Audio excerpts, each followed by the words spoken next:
अस्सलाम वालेकुम अज़ीज़ तलबा, उम्मीद है आप सब खैरियत से होंगे। आज हम पढ़ेंगे हम आवाज़ अल्फाज। आवाज़ का मतलब है एक जैसी आवाज़, और अल्फाज आप जानते हैं वर्ड्स को कहते हैं। तो हम ऐसे अल्फाज पढ़ेंगे जो हम आवाज़ हैं लेकिन उनकी जो मानी है वो मुख्तलिफ होते हैं। तो हम आवाज़ अल्फाज उन अल्फाजों को कहते हैं जिनकी एक जैसी आवाज़ हो लेकिन उनके मानी मुख्तलिफ हों, जिन्हें हम काफिया अल्फाज भी कह सकते हैं। याद रखें कि जब हम आवाज़ अल्फाज की बात करते हैं तो उसमें सिर्फ आवाज़ जो है अल्फाज की वो एक जैसी होगी लेकिन उनके मानी जो हैं वो मुख्तलिफ होंगे। जैसे हम इनकी मिसाल देखें तो आम और आम। आम एक फल है, अलिफ मदा और मीम से हम इसे लिखते हैं। ये एक फल है, जबकि आम जो है उसको हम आम मामूली को कहते हैं, जो कॉमन चीज़ है उसको। ये पढ़ने में दोनों क्या हैं, इन दोनों की आवाज़ जो है वो एक जैसी है लेकिन इनके मानी क्या हैं, मुख्तलिफ हैं। तो इसे हम कह सकते हैं कि ये क्या है, हम आवाज़ अल्फाज हैं। आगे आ जाता है असर। तो ये एक इसका मतलब है इफ़ेक्ट जो किसी के ऊपर असरअंदाज हो। और दूसरा लफ्ज़ है असर। ये नमाज जो है, असर की नमाज जो हम पढ़ते हैं ये वो है। तो दोनों की आवाज़ तो एक है लेकिन दोनों के मानी जो है वो मुख्तलिफ हैं। तो इसे हम कहेंगे कि हम आवाज़ अल्फाज हैं।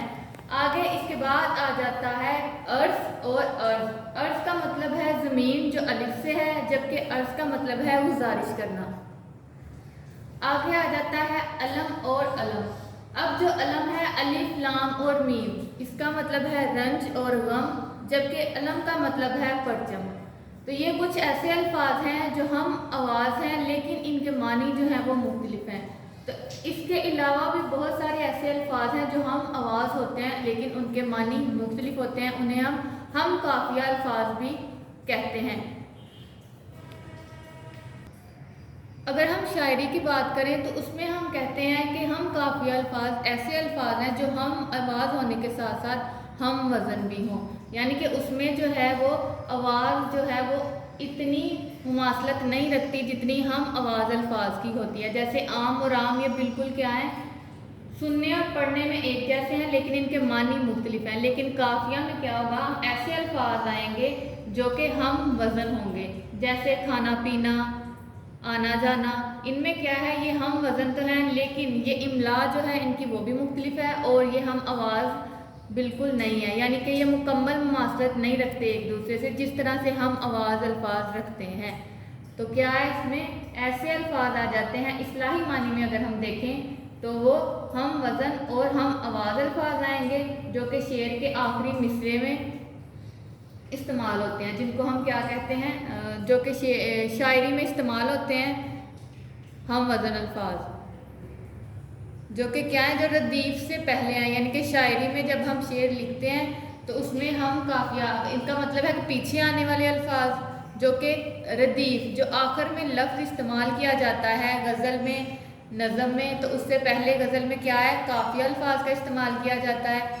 उसमें क्या है, हम आवाज़ और हम वज़न अल्फाज जो हैं वो आते हैं, जिनको हम कहते हैं हम काफिया अल्फाज। जैसे आना जाना, खाना पीना, उठना बैठना, इस तरह के जितने भी हम वज़न अल्फाज हैं वो इनमें आ जाते हैं। इसके अलावा आगे हम देखेंगे तलाज़मात। आगे आ जाता है तलाज़मात। तो ये तलाज़मा का मतलब है मिलकर जुड़ना, यानी कि जोड़कर जो है वो अल्फाज बनाए जाते हैं एक दूसरे से, क्या एसोसिएट करते हैं जो अल्फाज, यानी कि इसको हम कह सकते हैं इस्लाही मानी में इसका मतलब होगा कि अल्फाज की वाबस्तगी, एक लफ्ज़ जो है उसका दूसरे लफ्ज़ से ताल्लुक़, या एक जो ख्याल है वो दूसरे ख्याल से किस तरह से जुड़ जाता है और जो अल्फाज हैं वो बनते हैं। तो तलाज़मा से मुराद ऐसे अल्फाज हैं जो एक दूसरे से जुड़े हुए हों या एक साथ इस्तेमाल होते हों, यानी कि ऐसा अमल जिसमें जहन एक ख्याल से या एक तसव्वुर को दूसरे ख्याल या तसव्वुर से जोड़ता है।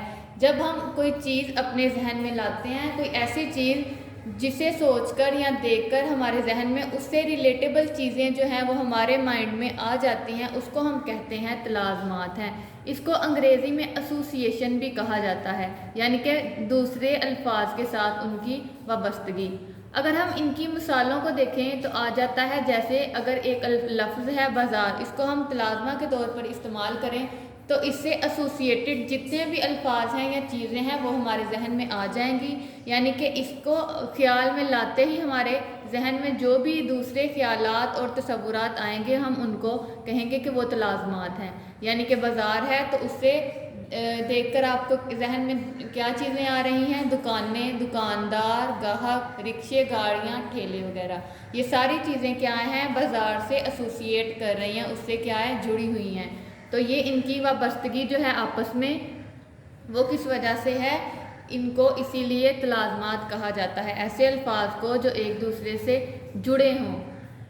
آگے ایک اور مثال دیکھ لیتے ہیں۔ اسکول ہے تو اس میں دیکھتے ہی ہمارے ذہن میں کیا آ جائے گے؟ اساتذہ آ جائیں گے، طلباء، کمرہ جماعت، کرسیاں، کتابیں، بستے، طلباء، یہ ساری چیزیں کیا ہیں؟ اس میں موجود ہیں۔ تو یہ کیا ہے؟ ایک دوسرے سے الفاظ کی وابستگی ہے، تو یہی ہمارے پاس جو ہے وہ تلازمات ہیں۔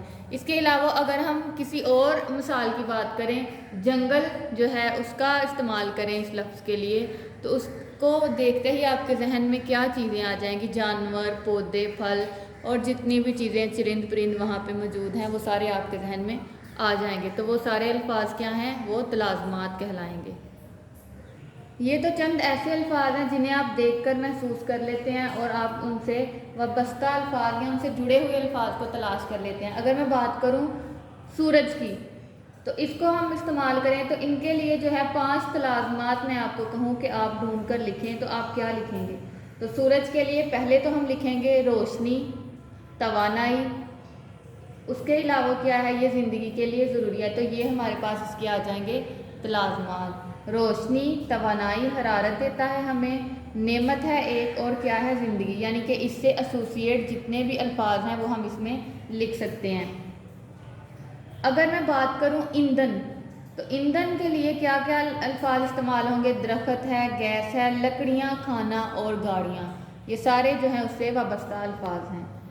آگے آ جاتا ہے لفظ ہے گاڑی، تو گاڑی میں ہم کیا اس سے وابستہ الفاظ کیا ہو سکتے ہیں؟ جیسے گاڑی ہے تو اس میں ہم سفر کرتے ہیں، تو سفر، اور گاڑیاں ہمارے لیے آسانی پیدا کرتی ہیں، تو آسانی کا جو ہے وہ بھی ہم اس کا تلازمہ بنا سکتے ہیں، یعنی کہ وہ الفاظ جو اس سے وابستہ ہوں گے وہ اس کے تلازمات کہلائیں گے۔ سامان، اس کے علاوہ تیز رفتار بھی اسی کے اندر آ جاتا ہے، ٹھیک ہے؟ تو اس طرح سے آپ نے الفاظ کو جوڑ کر جو ہے وہ مختلف جو اس کے الفاظ ہیں وہ بنانے ہیں۔ جیسے پودا ہے تو اس میں پھل، پتے، آکسیجن، یہ سارا کچھ آ جاتا ہے۔ تو آج ہم نے پڑھا ہم آواز الفاظ، جس میں کیا تھا کہ ایک جیسی آواز ہو لیکن معنی مختلف ہوں، اور ہم قافیہ الفاظ جو شاعری میں استعمال ہوتے ہیں وہ ہم وزن اور ہم آواز ہوں۔ اس کے علاوہ ہم نے پڑھا تلازمات کیا ہیں، جو الفاظ جو ہیں وہ دوسرے سے جڑ کر جو ہے وہ نئے الفاظ جو ہیں وہ بنتے ہیں، یا ایک تصور سے دوسرے تک کا خیال جو ہے وہ ہمارے ذہن میں آتا ہے، ان کو کہا جاتا ہے۔ یہ آپ نے جو ہے ان کی تعریف اور ان کی مثالیں اچھی طرح سے یاد کر لینی ہیں۔